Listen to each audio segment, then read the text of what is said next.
यहाँ पर हमें वाई एक्स एक सोल्यूशन दे रखा है एक डिफरेंशियल इक्वेशन का, जो कि कॉची आइलर इक्वेशन है यहाँ पर on the interval 0 to infinity.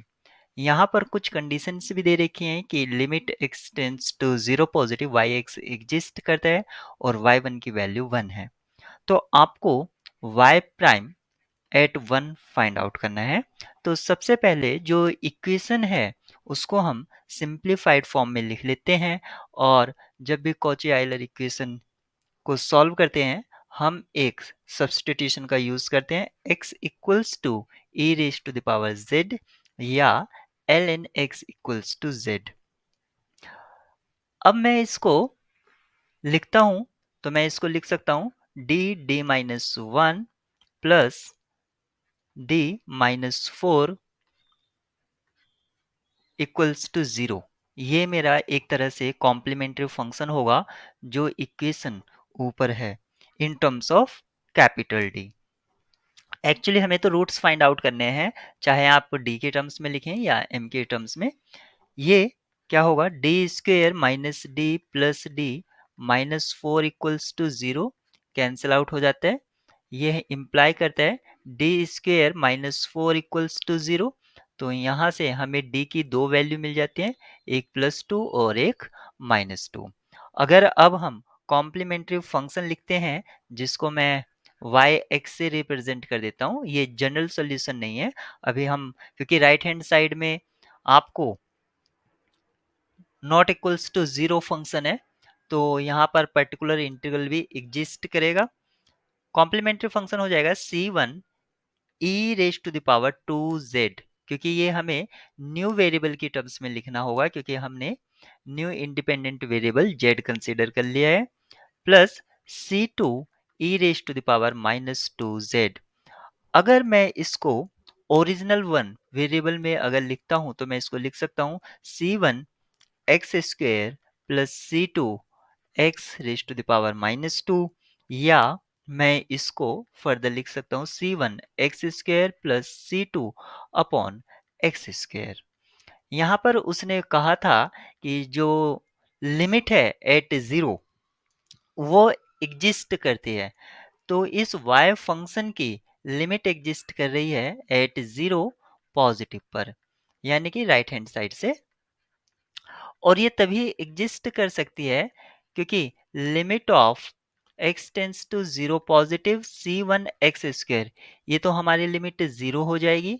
लेकिन यहाँ पर अगर मैं देखता हूँ limit x tends to zero positive c two upon x square, ये हमारी infinite non zero some non zero value upon zero value आ रही है, यानी कि इन्फिनिटी को चली जाएगी, लेकिन फाइनल लिमिट हमारी एग्जिस्ट कर रही है, यानी कि फाइनाइट नंबर होगा। और ये तभी पॉसिबल है जब आपका, क्योंकि डिनोमिनेटर जीरो को टेंड्स कर रहा है, न्यूमरेटर भी आपका अगर जीरो को टेंड्स करे, क्योंकि जीरो बाय जीरो फॉर्म एक इनडिटर्मिनेट फॉर्म हमें मिल जाएगी और हम वहां से इजिली लिमिट फाइंड आउट कर सकते हैं।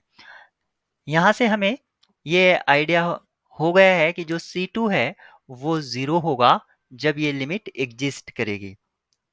अगर C2 जीरो हो गया है तो हमारा जो फंक्शन yx था उसको सिर्फ हम फर्स्ट टर्म यानी कि C1 e raise to the power 2z इस तरह लिख सकते हैं, या x के टर्म्स में लिख सकते हैं C1 एक्स स्क्वायर।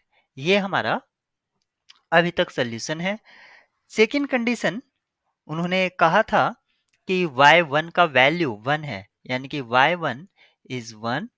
तो इसको अगर मैं यूज करता हूं तो यहां से c1 आ जाता है, इसका मीनिंग हुआ c1 की वैल्यू हमें 1 मिल जाती है। c1 और c2 दोनों की वैल्यू मिल गई है, आप इसको इक्वेशन में यूज कर सकते हैं। तो yx equals to x square, ये हमें यहां से मिल जाता है कॉम्प्लीमेंट्री फंक्शन।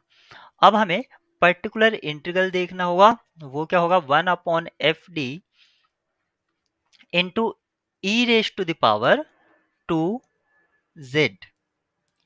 ऐसा क्यों लिखा है, क्योंकि right hand side X square है और x को हमने लेट कर रखा है x equals to e raise to the power z, x square क्या हो जाएगा e raise to the power 2z।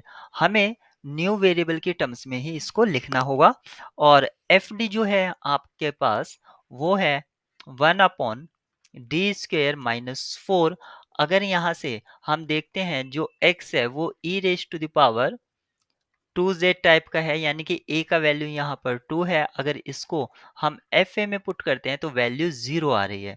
इस केस में हम क्या करते हैं, जब आपका fa 0 हो जाता है तो इसका पर्टिकुलर इंटीग्रल निकालने के लिए जो इंडिपेंडेंट वेरिएबल है z into function e raise to the power 2z upon derivative of the function, तो ये हो जाएगा 2d, और d को आप रिप्लेस कर देते हैं a से, तो ये हो जाएगा z e raise to the power 2z upon 4।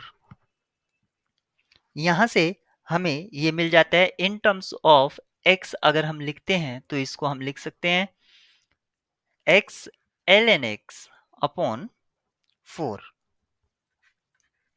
अब हमें कॉम्प्लीमेंट्री फंक्शन और पर्टिकुलर इंटीग्रल दोनों मिल गए हैं। दोनों को कंबाइन करके अगर मैं जनरल सॉल्यूशन लिखता हूं तो वो क्या होगा, यानी कि general solution yx equals to x square plus x ln x upon 4।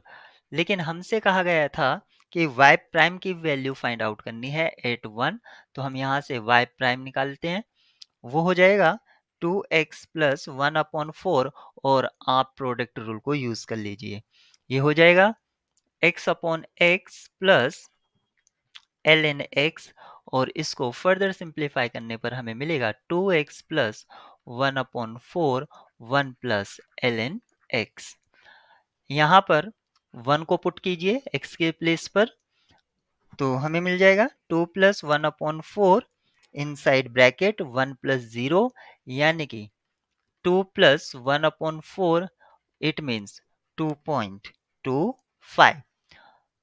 Final इसका जो आंसर आता है वो एक न्यूमेरिक वैल्यू आती है, यानी कि 2.25।